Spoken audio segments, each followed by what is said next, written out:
So today I'm going to be going over bending notes, specifically vibrato, scooping, and falling. The first thing to address, how do we actually do this, right? What's the mechanic behind bending notes, okay? So if you don't know, bending notes is the deliberate act of putting the intended note out of tune for musical effect, okay? It adds another layer of complexity and uniqueness, and how we do it is heavily dependent on the throat and the jaw, right?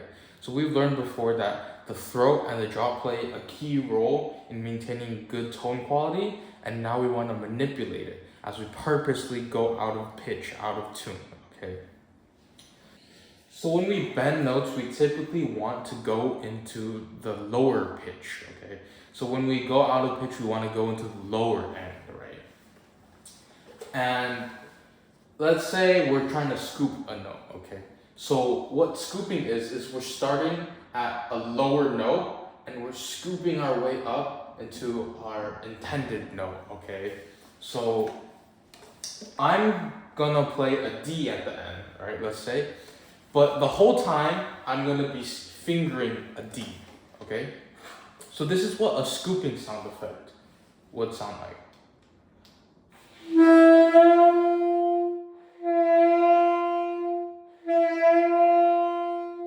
Right?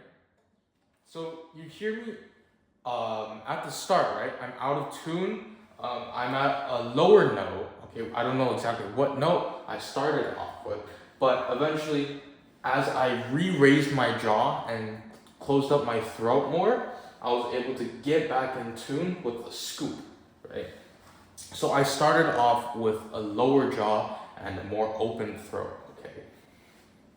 And then there's the fall, right? So with the fall, I start with the right tune and the right positioning of the throat, jaw, and embouchure. And then gradually, as I keep playing, to make the fall happen, I'm going to open up my throat more, and I'm going to lower my jaw to purposely go into a lower note. So here's an example with D.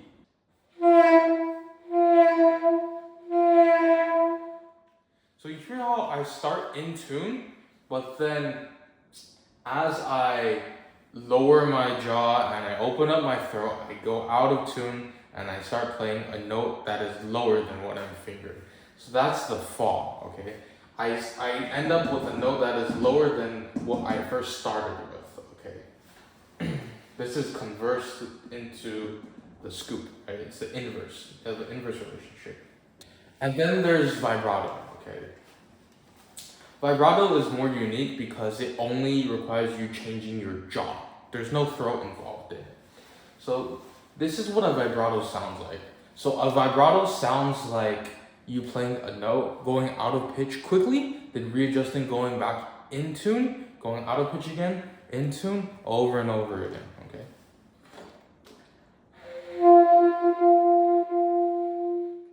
Right? Listen, there's a small fluctuations. I'll play it again, but with more emphasis.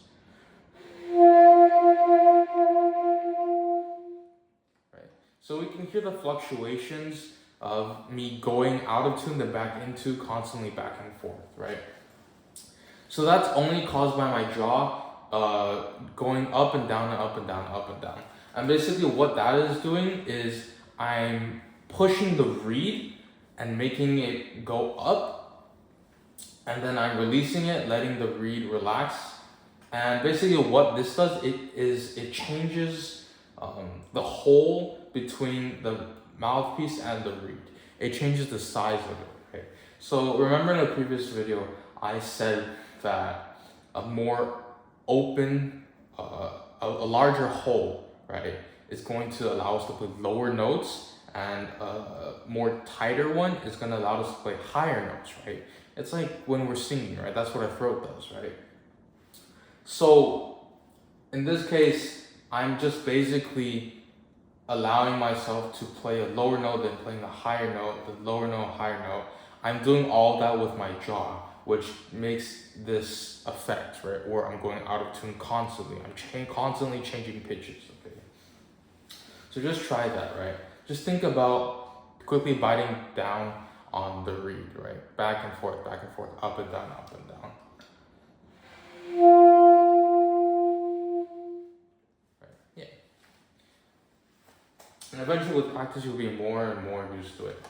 Now, I wrote this down here because I want to make sure you guys don't get confused, okay? So this is the notation that signifies a vibrato. This is the notation that signifies a trill, okay? A trill has a TR in front of the squiggly lines, okay? What a trill is different. A trill is basically you're playing two different notes in rapid succession. You're switching from them back and forth. So in most cases when you're playing a trill, let's say it's a D, right? And it's telling you to play a trill, right? So you transition to one note higher. So you play D, E, D, E, D, E back and forth, like, right? Much different from, right? So yeah, that's all for today. Remember, it's just focusing on your throat and the jaw, and the vibrato is specifically on the jaw, right? We're just constantly changing the distance between the reed and the mouthpiece to manipulate its pitch. Remember to feel free to reach out to me, leave a comment, email me, whatever you want for any questions or inquiries. Thank you.